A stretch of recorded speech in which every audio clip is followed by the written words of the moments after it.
আমরা তো আসলে যারা টাইগার সমর্থক বা আমরা বাংলাদেশের ভক্ত যারা আছি তারা তো সবাই আসলে চাচ্ছিলাম যে যত বেশি ব্যবধানে আসলে অস্ট্রেলিয়া হারবে সেটি।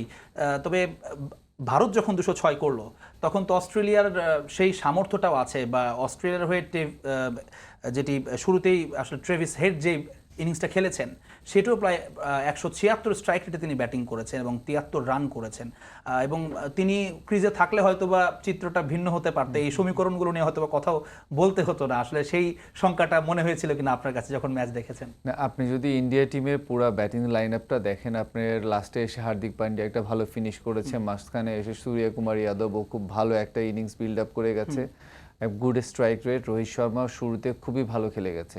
সো ওরা কিন্তু ইন টোটাল একটা টিম পারফরমেন্স ছিল ওদের ব্যাটিং সাইড যদি আপনি খেয়াল করেন। কিন্তু অস্ট্রেলিয়ার যদি ব্যাটিং সাইড দেখেন, ওদের কিন্তু ওই রকমভাবে একটা টিম পারফরমেন্স, কালেকটিভ একটা পারফরমেন্স এরকম কিছু ছিল না।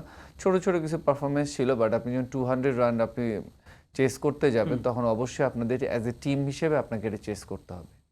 এক্স্যাক্টলি সেই জায়গাটায় মনে হয় আসলে কিছুটা ফেল করেছে অস্ট্রেলিয়া বলতেই হয়, এবং সেটি আসলে শাপে বড় হয়েছে আমাদের জন্য। কেননা অস্ট্রেলিয়া আজকে ম্যাচটা জিতে গেলে আসলে বাংলাদেশের জন্য একেবারে নিয়ম রক্ষার ম্যাচ হয়ে যেত কালকে সকালে যে ম্যাচটা। আমাদের এই মুহূর্তে বাংলাদেশ দলের সঙ্গে যিনি কম্পিউটার অ্যানালিস্ট আছেন তিনি কিন্তু তার একটা মানে একটা কারণে বিতর্কিত ছিলেন। তিনি আফগানিস্তানেই ছিলেন, আফগানিস্তান টিমের সাথে, এবং আমি যদি ভুল না করি সেটি এশিয়া কাপে একটা ইকুয়েশন ছিল আফগানিস্তানের জন্য, ওই কয় বল সেখানে একটা ব্ল্যান্ডার করেছিলেন উনি, হিসাবে ভুল করেছিলেন। কালকের যে ম্যাচটা সেখানে কিন্তু এই ইকুয়েশনটা পারফেক্ট হওয়া, ওই মুহূর্তে বাংলাদেশ আসলে কত রানে তাদেরকে মানে কত বলের ভিতরে রানটা চেস করতে হবে কিংবা কতর মধ্যে তাদেরকে অল আউট করতে হবে, সেই জায়গাটাতে অনেক বেশি প্রম্পট থাকতে হবে।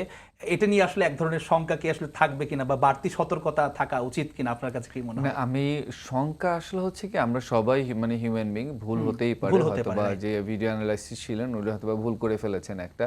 বাট আমি এটা বলতে চাই যে এটা অনেক বড় একটা ইভেন্ট।